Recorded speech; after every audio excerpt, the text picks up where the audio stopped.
Staff. Good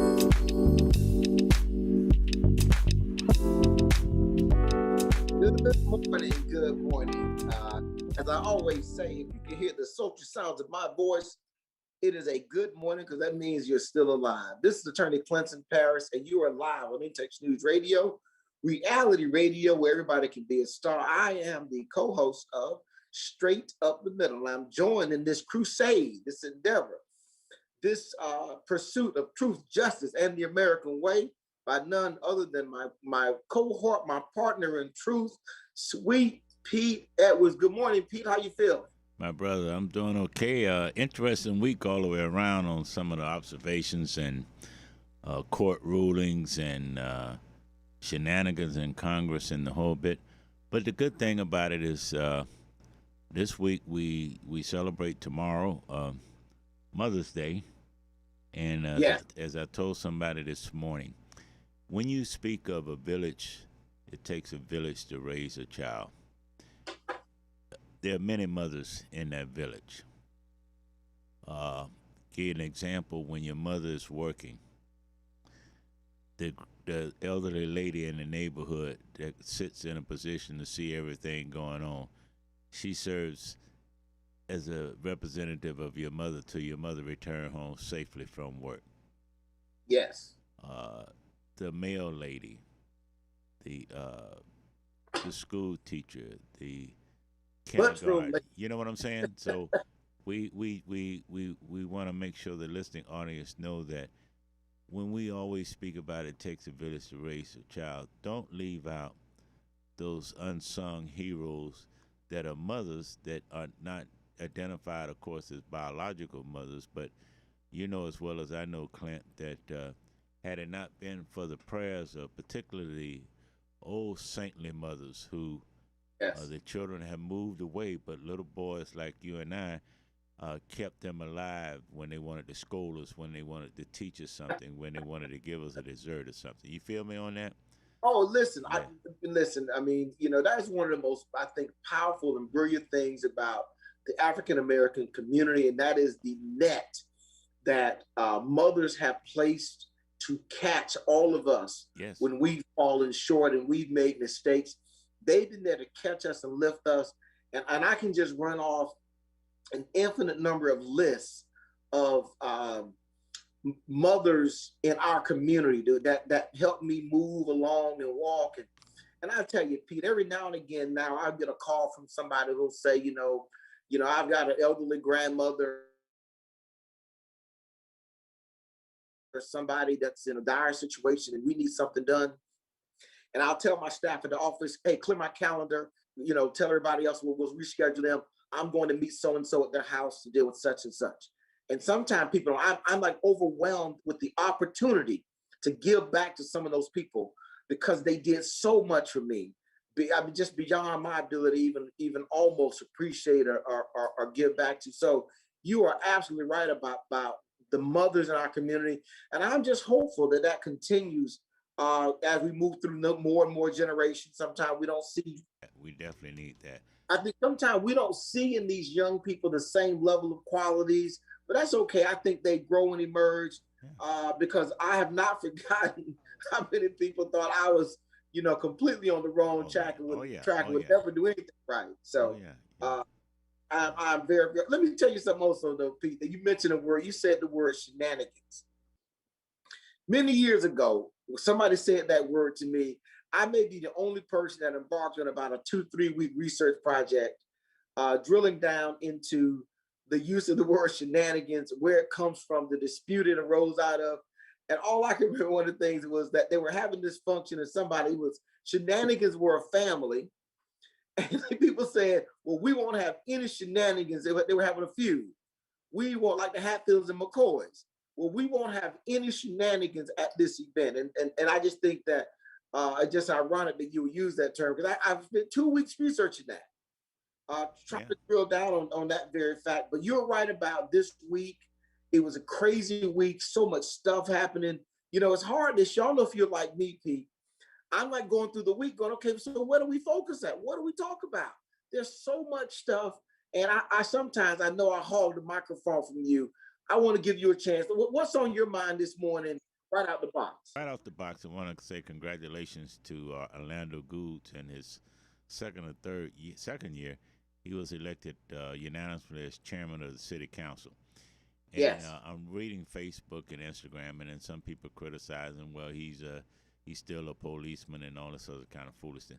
Listen, our community has to understand. First of all, they need to understand the power of a pro mayor form of government. Number one. Now, the city council controls the purse strings. That is true. But you have to have a really dynamic group together to use that power that they have. Otherwise, Tampa is a strong mayor form of government. Thirdly, with Orlando, he's like any other chairman. He could hold up some things for a while and all. But we have a tendency in our community that just drives me crazy. We don't stay consistent on issues like the extremists, the extreme right wing part of the Republican Party, the racists, the Proud Boys, the whole bit. We don't stay on stuff over and over again. We get mad at the trumpeters, but guess what? The trumpeters are proving that regardless of what's going on in their personal life, in other words, Dan Gatz or whatever his name is, Yeah. they're still paying attention to issues and the whole bit. So we have to stay on things all the time. So I think Orlando is going to do a job, but it's incumbent upon the citizens.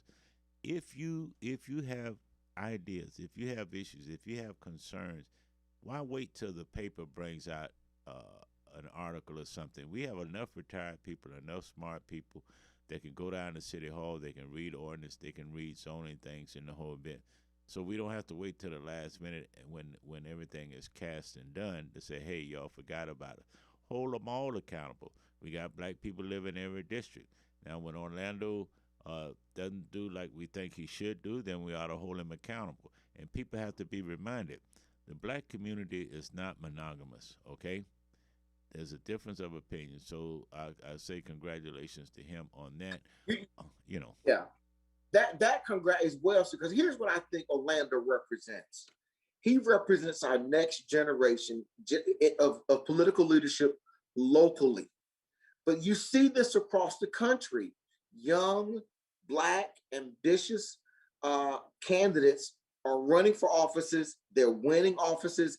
And when they get in these offices, they're not theoretically waiting their turn to make an impact.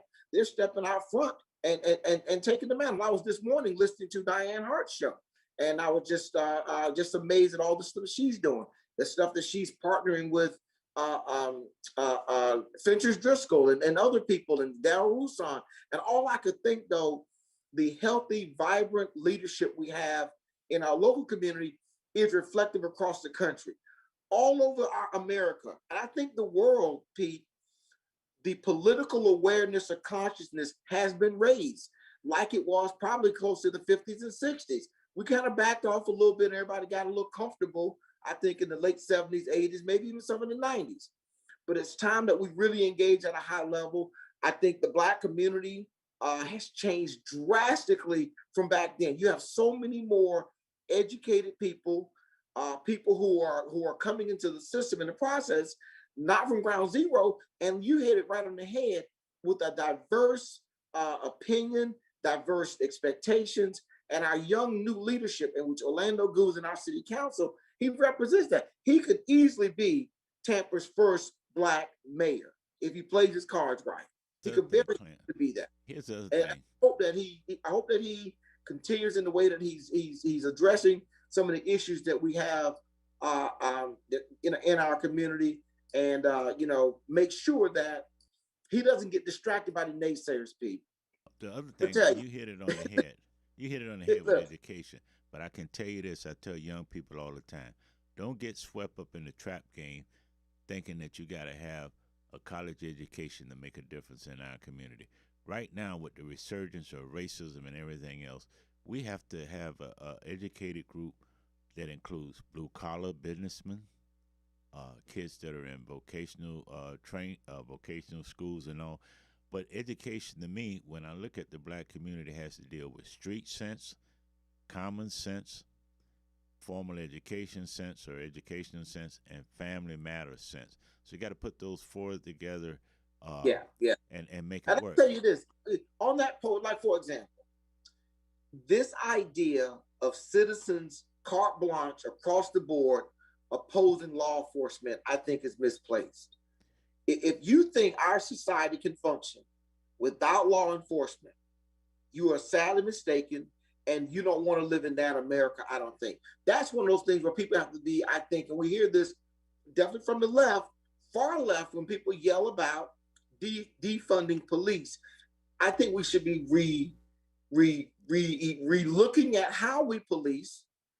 A lot of things may be done different. I'll tell you, I was exposed to a criminal incident in a school this week. And I was very pleased to see the school, the police, and everybody involved say, no, no, no, no, no. We need to steer this out of a criminal process. And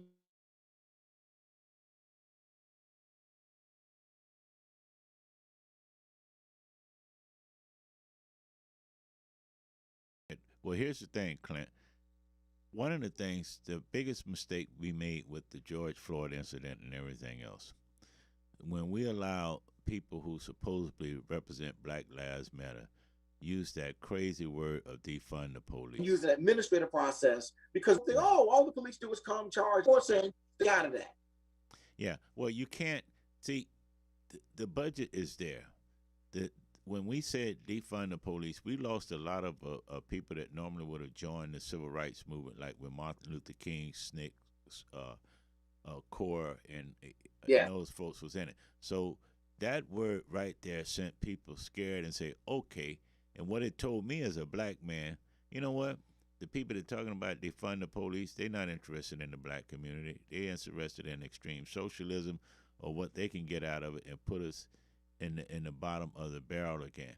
And I brought that point home to you when we talked about these with mental health, and that you and I see a lot every day in trials a whole bit. Yes. And then I further brought it home. If you think it doesn't matter, look what happened this week. It come out in two reports. USA News did a extended summary on it. That guess what? The same people that claim that they're being discriminated because they're Asian American, the Chinese, and all like that. There were some of the biggest funders for the Proud Boys. see, that's what we have to deal with. That's what we have to. Hey, listen, you can say, well, Kamala Harris is half Asian American. Look, we know in reality that the Asian Americans are not pro civil rights when it comes down to black and brown people. They've never been. You can go historically and look at all of the civil rights movement, and you don't see that. So then they come out. I'm just saying. But think about this: the Asian community during the internment of World War II got kicked in the teeth, and they got put in their place. They were roaming around America, not being treated like black folks, not understanding though that you're not white. And during the internment, the whole Asian community got kicked in the teeth. And I think since then, they've just been trying to not get noticed. They considered themselves, and they still do today, they consider themselves white. Right. And so, but they didn't realize that white folks are treated. But what I'm saying though is, suddenly it's pushed in their face. It's not that they want to step out, and in fact, it's more non-Asians saying, "Hey, look, we got a problem in the Asian community." But be that as it may, I mean, it's one of those things, though. So. Post Reconstruction, and they're part of the group, believe it or not, when you look at the donations and what's going on with their police force and all like that, they're part of the group. See, the power struggle now is not black and white. The real power struggle right now is between, do America go back immediately post Reconstruction, or do America continue on the march of Nazi-style Germany in America? And I'm telling you, by the summertime, I wouldn't be surprised if you see, and I've said it before, that you see church bombings. And what else you're going to see is you're going to see interracial couples and biracial children targeted. It's coming. I It's would be coming. surprised at that. I think that hopefully the people that really are trying to make that change see that there's an easier way to do it, and that is by not giving people a rally cry like a George Floyd to get behind.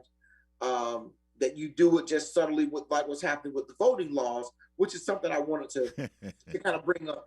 Let me ask you this. I wanted to know, when Georgia changed its voting laws, and I know, and maybe you disagree or not with why they did it, and I don't think they did it to impact voting whatsoever. They did it to appease the Trump base, that they took the stolen election serious. And while we can't undo the last election, we're going to do something about the next election. That's the approach. Reason I think Georgia did what it did. Now, my question for you is, Florida has made some very similar changes when it passed last week. They passed Senate Bill, I think it may have been Senate Bill 90, and DeSantis signed it into law. Very similar restrictions in Florida, but you didn't get the real backlash about racism and so on and so forth in Florida. Why do you think that's the case? Is it because you don't have as many prominent Here's the African thing. Americans, or what is it? Here's the thing. We know that Hispanic and African Americans don't vote in an off year election. So what's the perfect political timing of it is to bring it out. Give you an example. People raising hell about Georgia requiring an ID. If I'm a brother that doesn't have an ID, and let's say my regular check cashing place that knows me, that normally cashes my check, closes, I'm gonna need an ID. So what I told some young people, okay, if they saying you need an ID and you need an ID for everything anyway, and they're gonna pay for it, what we ought to do is get every brother and sister off the street and say, hey, we're going down to register. They're gonna pay for ID and all. Now, whether you vote or not is on you, but at least we're forcing the state to pay money to give us a bona fide state ID. So there's nothing wrong with that. Now, when you look at the Florida law that talks about now you got to request a absentee ballot. See, I'm an old school brother that every time you make it hard for me, it's going to make me easy to fight you back. Why?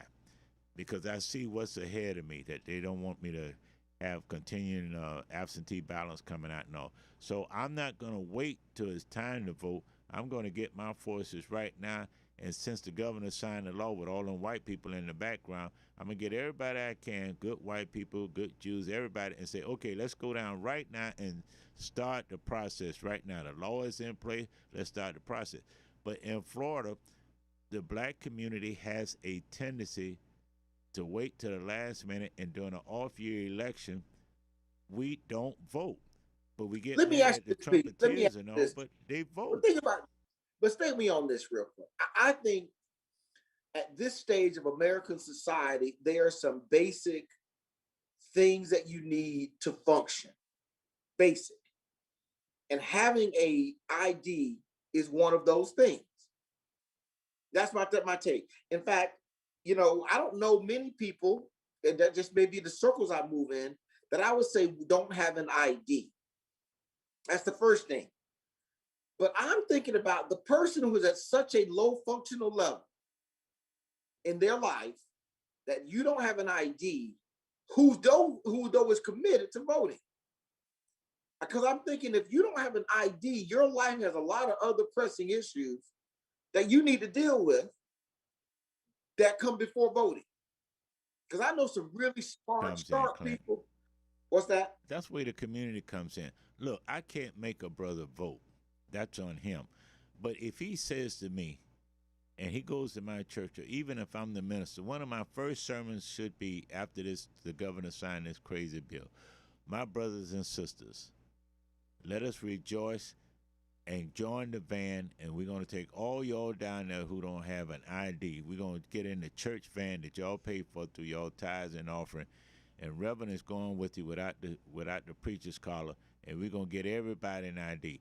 We're going to take pictures of it. We're going to record it. We're going to put out the hassle we might have or might not have with it. That's how you do that. Because in our community, believe it or not, we got some shacksters out there that's going to take advantage of us because of this voting law, and they're going to because they want power and influence, but they're not really interested in bettering the community. I've seen it over and over again in politics. And so that's the thing. And it's the same thing with all these other changes. I'm looking at today, Tim Scott is gonna they about ready to compromise on a police reform bill. But you know, they all politicians. They want to make money, and the more they get in power, sometimes the more corrupt they do. So it's the people we But have then, to get a new go coalition. back though. My question though is, why have we not had the backlash and yells and cries how racist this is in Florida, like they had in Georgia? Is it because it didn't work or it's run its course? We're not hearing it in Florida.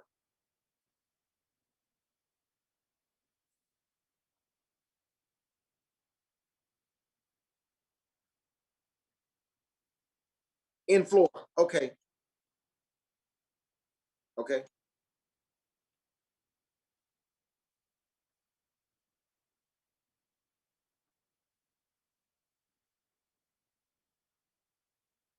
Cocktails and the shrimp dressed up with a toothpick and all this other foolishness, right? So they were raising money with the lobbyists and the whole bit. After that, what has the Florida black legislators done to reach the mass of people that could support them and be the ground troops for them? Now they can party up something like the white folks. They all party when they get in Tallahassee. They drink freely as they can get from Maker's Mark or Crown Royal Apple. It doesn't matter.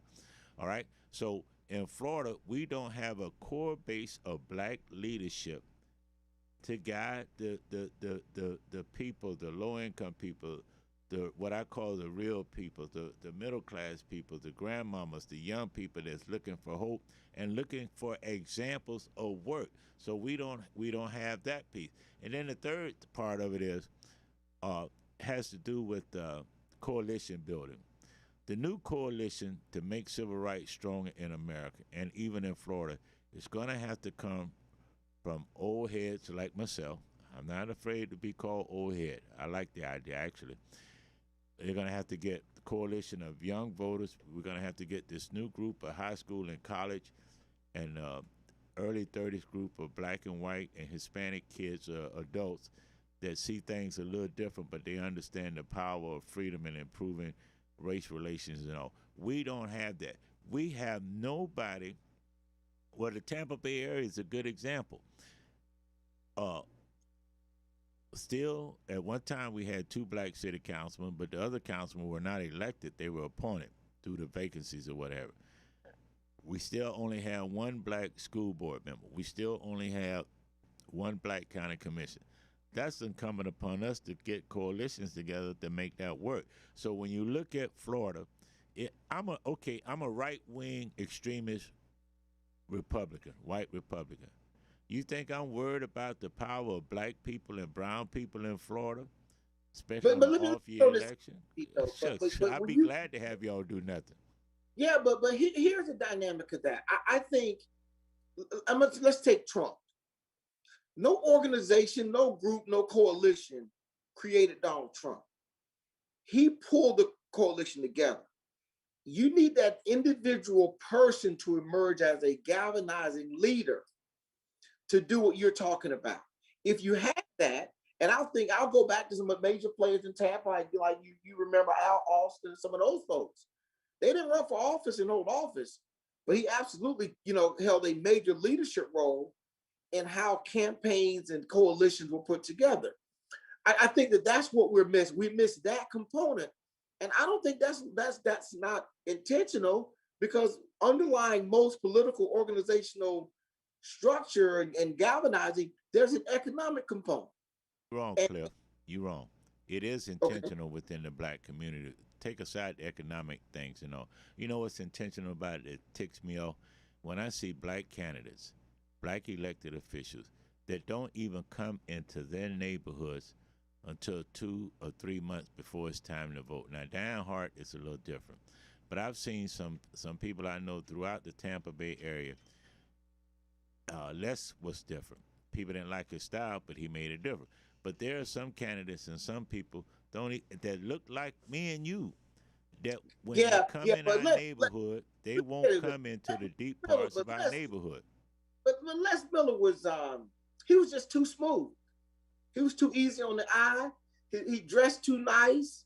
You know, folks just didn't fear or take him serious, and he was able to move legislatively because he, you know, people, you know, he's Les Miller. I'm thinking though, I like what we have in front from a political standpoint. I like the people we have elected now. They now need that ally who's not elected, who can push the envelope and galvanize communities around core topics that then leverage the political people who are elected. Um, you know, and I know we got back in the studio this morning. We got Belzer running the boards and Anna, and I knew they were going to hit me with this doggone 5-minute time to break, Pete. Let me throw you a curveball. Today is a great day in Tampa because the Black Heritage Festival is alive and well. Mm-hmm. It is going to go off downtown at Curtis Hickson Park. I think to me, it's one of the highlights of the African American community.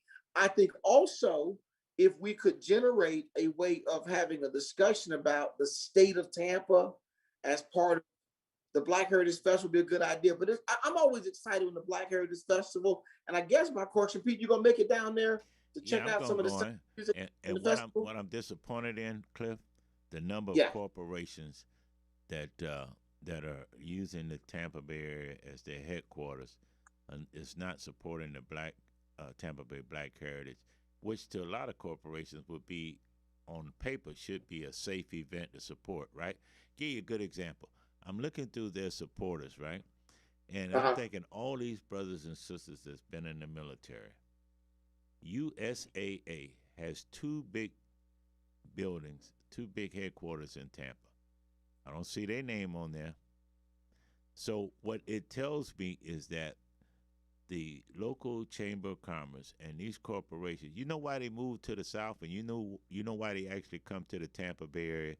It's a soft landing spot because people assume that Tampa is liberal and it's diverse in their thought process and all, but they're not, and companies don't have to worry about being called out. So I know we're going to break, but I leave that with our listeners, and we don't call them out. And as I said all the time, the Chamber of Commerce it should be 2 pages of gold sponsors for the Tampa Bay Black Heritage. But companies move to the Tampa Bay area because the Black opposition, or let me put it this way, because the Black movement is so soft and timid, they don't have to worry about even doing but the very minimum in supporting what they claim a diverse community. That's the way. Now you can go back. You can go way, way back. I want to say is it Cody Fowler? You can go way back to how Florida handled the civil rights issues and address that. And you know what, Pete? What I'm going to do is I'm going to talk a little bit about that on the other side of the break, because I had a crazy conversation years ago with Fred Carl, who was a former Supreme Court justice in the state of Florida, who gave me some insight on the approach that was taken back during the 50s and 60s when they were dealing with this issue of how do we handle the civil rights movement as it was sweeping through the South. Well, it was coming this way. What do you do about it? How do you do it? And you know, of course, also you have to factor in this. Florida missed the Civil War. I mean, and particularly Tampa. We just really hadn't, you know, grown to a level and didn't have the kind of population and economic stuff going on that we played a major role in either one of those that conflict. So the history behind that little light, and then of course the civil rights efforts here were differently handled so that you never got to the level of some of the other states and stuff. So let me do this. Let's go ahead and be polite to our board operators and take our break on time, Pete. And when we come back on the other side, let's touch on what happened with that jobs report. What's going on with Liz Cheney inside these Republican halls of Congress and how they're trying to move her out. And last but not least, is your boy DeSantis setting himself up to run for president or vice president? Let's take a quick break. We'll be right back. This is Intex News Radio, reality radio, where everybody can be a star.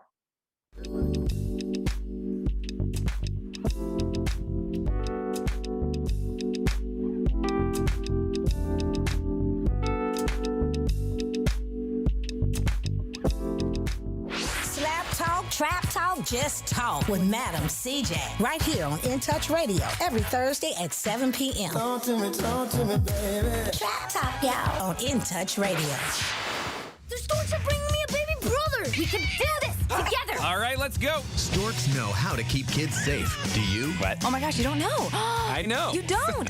Oh man, you laugh when you're uncomfortable. No. Making sure your child is in the right car seat is one of the steps to safer travel. I will rock this. You will rock this. To know for sure that your child is in the right car seat for their age and size, visit safercar.gov/the right seat. Cool. Very cool. Brought to you by the National Highway Traffic Safety Administration and the Ad Council. It's important to plan ahead for emergencies, like the storm. When it kicked in, we had a plan. Separated. We were able to get in touch with each other in no time. Idea how to find each other. The whole experience was the fine. most frightening 10 hours of my life. If there's one piece of advice I'd offer other moms out there, it's to stay calm and keep to the plan. Message. Some parents plan ahead, some don't. Make sure you know where to find your family in an emergency. Start your plan at ready.gov. Brought to you by FEMA and the Ad Council. It may be hard to believe, but people just like you are already saving money. FeedThePig.org makes it easy. Their simple savings plan teaches you how to start saving without going overboard, so you don't need to start foraging wild berries. I was skeptical, but these are actually pretty good. You don't need to sell your soul to the devil. $15 is the best I can do. You just need FeedThePig.org. Don't get left behind. Get tips and tools at FeedThePig.org. Brought to you by the American Institute of CPAs and the Ad Council. Welcome to Calvin's Barbershop. You all got to see this. I don't even want to know what you're looking at on that phone. Well, you should. I was learning about the dangers of high blood pressure and that we need to get ours checked regularly. High blood pressure can increase the risk of heart attack or stroke, but this text program can help keep it at a healthy range. Just text Barbershop to 97779 to sign up. I'll get right on it as soon as I'm done with this baby panda video. Text Barbershop to 97779. A message from the American Heart Association and the Ad Council. All right, we're back live on In Touch News Radio, reality radio where everybody could be a star. My name is Clinton Paris. I'm the co-host of Straight Up the Middle, and I'm joined by the world-renowned none other than Sweet Pete Edwards. Good morning again, Pete. How you doing? My brother, you had me fired up, man. You got me fired up. I'm sorry, man. Look, back in the day when I was much more progressive, I probably would have found a couple of trees to burn. But, that's for my listeners. Instagram. I mentioned the Black Heritage Festival, and for people around the country and around the state who listen to our show, we appreciate you. Let me explain why I'm so thrilled about the Black Heritage Festival. Because the Black Heritage Festival was created by Dr. Sam Wright at the University of South Florida and expanded out into the community. But it really highlights the culture and heritage of African Americans in Tampa, and there are tons of activities and events. This year was, of course, scaled down. So today we're having just the music festival. It looks good down there too, Clint. It's really pretty. It's gonna be nice and cool this afternoon and everything. And I'll be down there batting and all.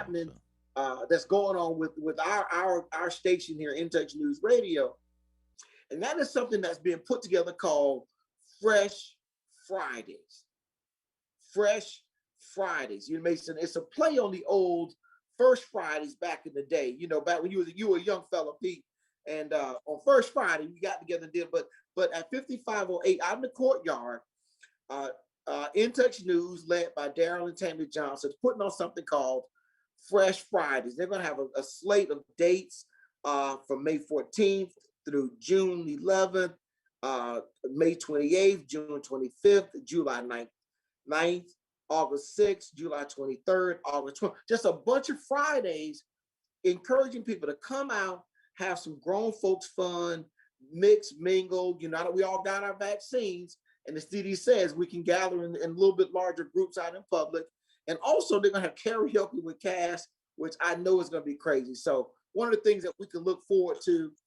And I encourage everybody to go to the In Touch News page, intouchnews.com, and take a look at all the stuff that's happening. But I want you to stay tuned and watch for more stuff on social media and print regarding Fresh Friday. All right, Pete, let's get back to this. So I threw a lot of stuff out there at the break. So I'm going to just go down my list, and you can educate the world give you quick answers.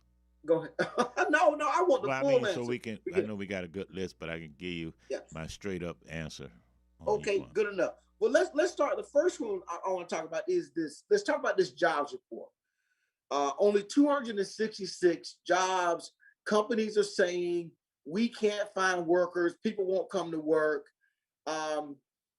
Is that a reflection of people got too much to stay at home in that stimulus bill, or something else afoot with that low jobs report, Pete?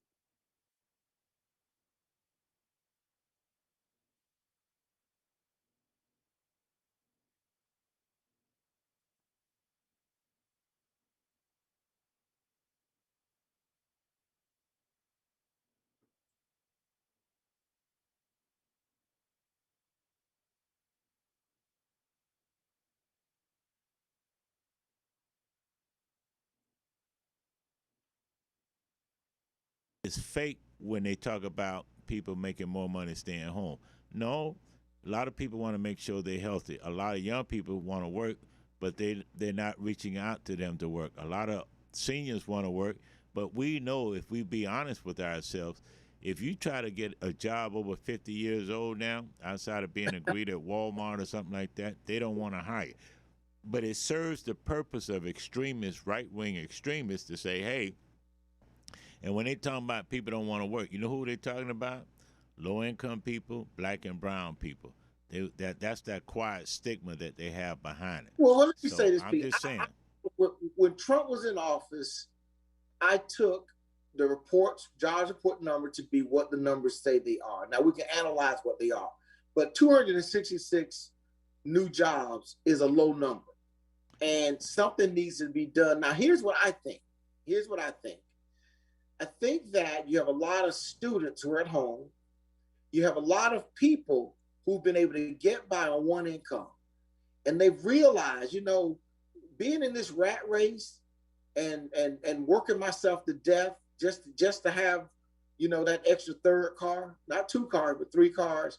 I think a lot of people are rethinking whether they want to live that way. Well, it's a mental health issue. Yeah, I think there's a new thing. I'm just going to talk about myself. Years ago, my wife left the workforce to raise our kids. And she became, she went to work at my law firm, which gave a lot more flexibility. Now, that changes, our retirement dates and a bunch of other stuff and what size things we can do. But we made a choice to do that. It's been great for our family. We're much happier people. And I think a lot of people have realized there's a lot more to live than that, that job. And so I think that's underneath. True too, but they're cheap. They're gonna be cheap. When you look at the rates and what they're paying, for an example, people that live in affordable housing with tax credits, one of the things that's happening with that is they do regional surveys of rates and all. So even if you're in affordable housing, you may go up $70 more a month if that survey comes back that says, hey, this is the normal income area and all for that area, so we got to go up $70 more a month on your affordable housing thing. It's a ripoff to say that people don't want to work. If they were interested, see, my thing is that with the work thing, the workforce could be more diverse, but you got a lot of companies. Understand this, Cliff. You got a lot of companies that have an artificial quota where they really don't want too many black and brown people to work. I'm just going to put it out there like that. I'm going to leave that alone. I don't have the empirical information I to stand back that. by that. I'm going to say, listen, we need to fight to break down barriers, and we need to fight to make sure people have opportunity where they can. And I would say this, being in business for me is about making money. And that will trump a lot of other stuff. All right, so let's jump on to the next little topic I have. And that is what is happening with your folks in the Republican Party, Pete, and this issue with Liz Cheney. It's turned out to be just a complete slow walking, melee. They're trashing and trampling over Liz Cheney. And I thought she called it right. I like to say that when we elect people, we want them to do the job that we elected them to do, to voice their opinion. But where is the rationale and what's happening within the Republican Party and Liz Cheney being removed from her chairmanship. Very conservative. For the people that run in the Republican Party now, she's not racist enough. Simple answer. She's not really. Racist You think enough. you She's think not it's very, racist enough. Trust me, she's not racist enough, and she doesn't come well, I out don't with know. it. Here's what I thought. I thought she was not beholden to Trump enough and willing to kowtow to appease the base so that they would feel good about themselves. Because we both know you can't win without a broad appeal. You can win a primary, but you're going to struggle in the general. And I'm just surprised that would be the tack at the front of the party that it would take, because the Democrats, you may see some very liberal legislation, but you're not seeing very radical liberals out front driving the agenda. And that's what I think what's happening on the Republican side is they're letting really radical right-wing folks drive the agenda more so than they are the moderates. And Liz Cheney is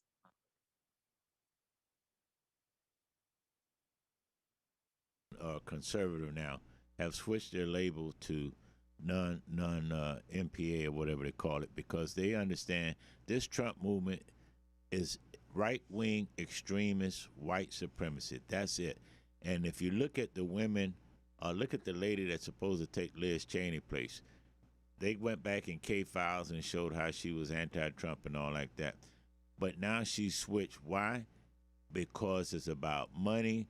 It's about the separation of bringing white supremacists back, and she wants to ride that coattail so she can make more money. And also Liz Cheney, as conservative as she is, don't fit that. So the white women that this extreme part of the Republican Party is recruiting are basically white women who, let's say they're descendants of the daughters of the American Revolution or the daughters of the Confederate Army.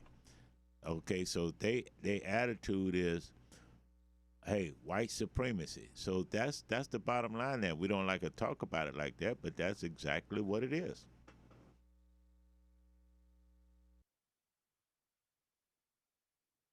You know, you mentioned a key point. I always thought I always thought politicians were driven by polls. That before they, walked outside to comment on the weather, they referred to a poll to make sure they got it in line with their constituents. And so I think behind all that you're seeing in the Republican Party, they've got a backup for that. And it's in their polling data. It's in their numbers. It's in the stuff that they rely on to find their position. And so I think the reason that we are seeing this is the Republican base, the active base or the vocal base or the participating base that's what they want to have done. My question though is, why would it play out why would the publicity of it is almost as detrimental as the decision? This needed to be handled in a much more delicate way. Playing out because even within the Republican Party, a lot of people don't want to vote off the election. You remember, they're looking at 2022. And if I'm in that extremist group, then by any means necessary, I'm going to take out all the tools that make me more powerful with my smaller group and all. And then what they got to see, if they're doing really research, they got to know, let's say by 2028, the younger kids that are really going to be into the voting mood and all like that, they're going to change all that out. So this is a last stance, so to speak. But what's going to happen to America in the meantime, we're either going to be in a race war or things are going to get so extreme that we'll also be in a war with Russia or somebody. And then if people don't think that this country is dying on the vine because of the foolishness of the white supremacy and all, they got another thing coming. But let me remind my liberal friends too. If you think that we're going to survive on this extreme, see, as a black person, when I see too many white people that claim they're all for us and all like that, and they hijack our movements, I don't trust them. I'm just going to be straight up. I don't trust them because guess what? I don't see them in our neighborhood either, except for a photo op but they run for shows that put them on the spot answering questions. So I don't trust them. I mean, a lot of black people like our Congressman, Kathy Castor, but I tell you what, she has never went anywhere to do interviews, or she's never went into community meetings where the black community would really have a chance to call her out on issues. She avoids that. Now, she'll go to Open Cafe and some other spots and with the fancy black people and all like that, but she's never showed up anywhere without a camera and all to make herself look good. A real elected official learns how to go down into the neighborhood with just a couple of people, where the guys just sitting on the blocks or the sisters got a storefront church and stop in. So that's for my liberal friends. How about that? Listen, I've always thought, listen, I've always thought that for the length of time she's been in Congress, that I would expect a little bit more presence from her, even on the national scene. I mean, you've got the folks that come into Congress, and they're hitting it. They're hitting it hard. And I know she feels she's in a comfortable, safe district, but there are a lot of people that felt they were comfortable until somebody showed up running against them, and they weren't prepared for dealing with that issue in a way that will protect themselves. I just think that because here's my theory is, I'm really worried about the Republican Party weakening itself where it can't win on the general elections. I really feel, and in doing so, I think it opens the door for the Democrats to be a little bit more too reckless, to go too far, to disregard too many things in that process. For example, I don't think the Democrats are taking the border situation as serious as they should.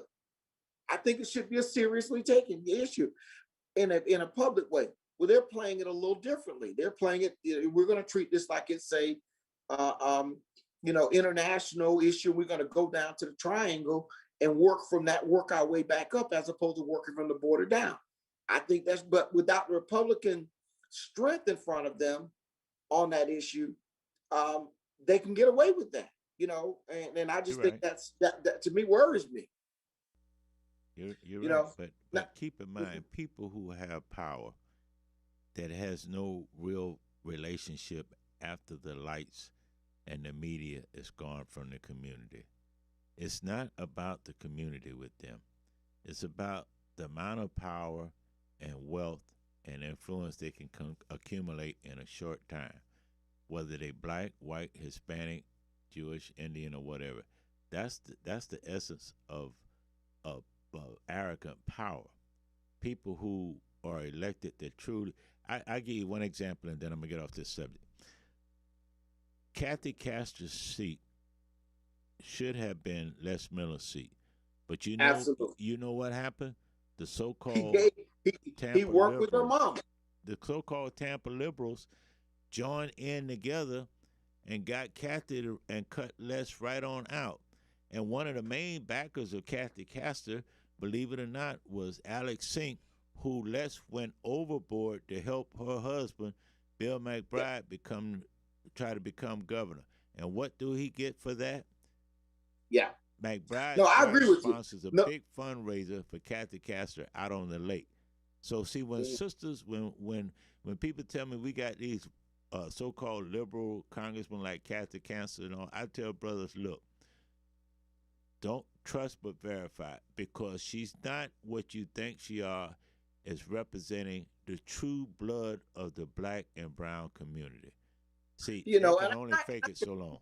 Well, people, and I can appreciate, having a broad constituency and some of that kind of stuff, and it's unfortunate that it ends up being that's the way you survive and keep getting elected and so on. All right, I got to save a little bit of time for my last issue, which I know you're excited to talk about, and that is your governor, Ron DeSantis.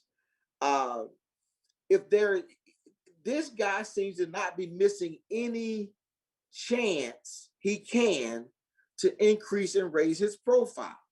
Everything is a splish splash, photo op, announcement, projection. Is he that he's concerned about competition for governor, or is he setting himself up for a run for president or vice president? What's your take on it? I don't blame him. I don't blame him. I would take the same stance as he take. Listen, if you notice, and I predict this, whoever runs against him in 2022 will lose by at least 8 percentage points. Wait a minute. Hold on. 8. Write it down. 8. Hold on. You don't think Charlie Crist can beat him? No, nobody from the Democratic side is going to beat him. Nikki Freed? You don't think Nikki Freed? Nobody from the Democratic side is going to beat him. All right, I'm making my note. I'm making my notes here. Again, Clint, at least he will win at least between 7 to 8 percentage points. And here's why: it's an off-year election. You look at outside a couple of bills that went through Tallahassee with the Black Legislative Caucus raised sand or whatever. Where is the coalition that needed to defeat him? You look at the pictures he's taken. He's smart enough. Every bill he signed, voters, whatever he signed, even giving $1,000 to first responders, the whole bit. All of the pictures that I've seen might have one white woman, but everybody else has been a white male. So he's playing up to the voters that's going to consistently vote and like his attitude. And until we get a new coalition of voters, because the black voters can't do it alone, and until we bring back black voters who left the Republican Party and went independent, or left the Democratic Party and went independent, with some substantial policy and ideas, he's going to win at least by 7 points. I mean, it's set up for him, and it's, keep in mind, a place like the Villages, they got some black people living there. They even got so-called previous Northern liberals who got big benefits from labor and the whole bit up north. When they moved to the villages around Ocala and Leesburg and all that foolishness, probably 3/4 of the villages are right-wing extremists.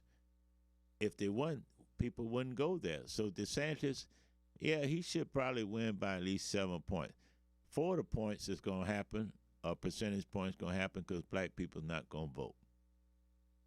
I'm just keeping it real, bro. I think the key vote is, I think that the struggle vote for him is going to be, I think, in Hispanic community. And the key is going to be for him, well, if he runs, if he will run, I'm pretty certain of that, will be the Trump base getting out, or how people can come in. Florida may be a state based. Gillum was able to got real close, but for a few things, it comes down to it, and that's why laws and stuff that people really associate with restriction on the black vote. They don't look at the restriction that has on, I think, on the Hispanics as well, who might be affected by these same rules. But I think the vote that's going to swing it is going to be the Hispanic vote. All right, Pete, I got a message from Anna. She said you have 2 minutes to tell her what she needs to be thinking about as we go into the next week. As we go into next week, understand about the vote. There's a difference between Hispanic voters that are white Hispanics versus black Hispanics. So as we go into next week, we need to talk about what's the results of whether the school system got their budget act together or not. And number two, as we get into the summer, school will be out in less than 3 weeks. I like to have a healthy discussion on how much hell is going to be raised or how much hell is not going to be raised with our kids this summer. Because we got to figure out. You mean like catching up from the year that they had, or you think that's going to be the big focus over the summer? It should be. Oh, I think violence among young people are going to go up this summer. Really? Because it's fashionable. Wow. I mean, yeah. Well, I would hope not. I would like to think that we're ready, and I think that there are going to be a lot of organization people driving to get our kids caught up. In fact, I want to promote that there's going to be a school board early learning book drive on May 22nd out at Sly Middle School to give away books, to try to make sure kids have something to read and focus on, so that they don't engage in that kind of stuff over the summer. But I'm hopeful that people embrace the opportunity we have as we come out of this COVID situation, Pete, that they will look to renew their commitment to being better people, better husbands, wives, daughters, sons, and all the other things that we can do. COVID has given us a chance, I think, to do some reflection, Pete, and I hope people take advantage of that. From what I'm hearing on the street, it's going to be fashionable to raise hell. If you don't believe it, look at some of the video from the fair. Yeah. Kids deliberately continue to go out there and fight just to look fashionable. fashionable. All right, everybody, I want to appreciate you for tuning in this week to Straight Up the Middle. I want to encourage everybody to stick around as we close out this show for The Sole Purpose, which comes on right after we finish up. Pete, thanks very much for being here. Bezel, Anna, appreciate you all as always for keeping things straight. This has been In Touch News Radio, reality radio, where everybody can be a star. We'll see you back here next week. Everybody be safe. Thank you.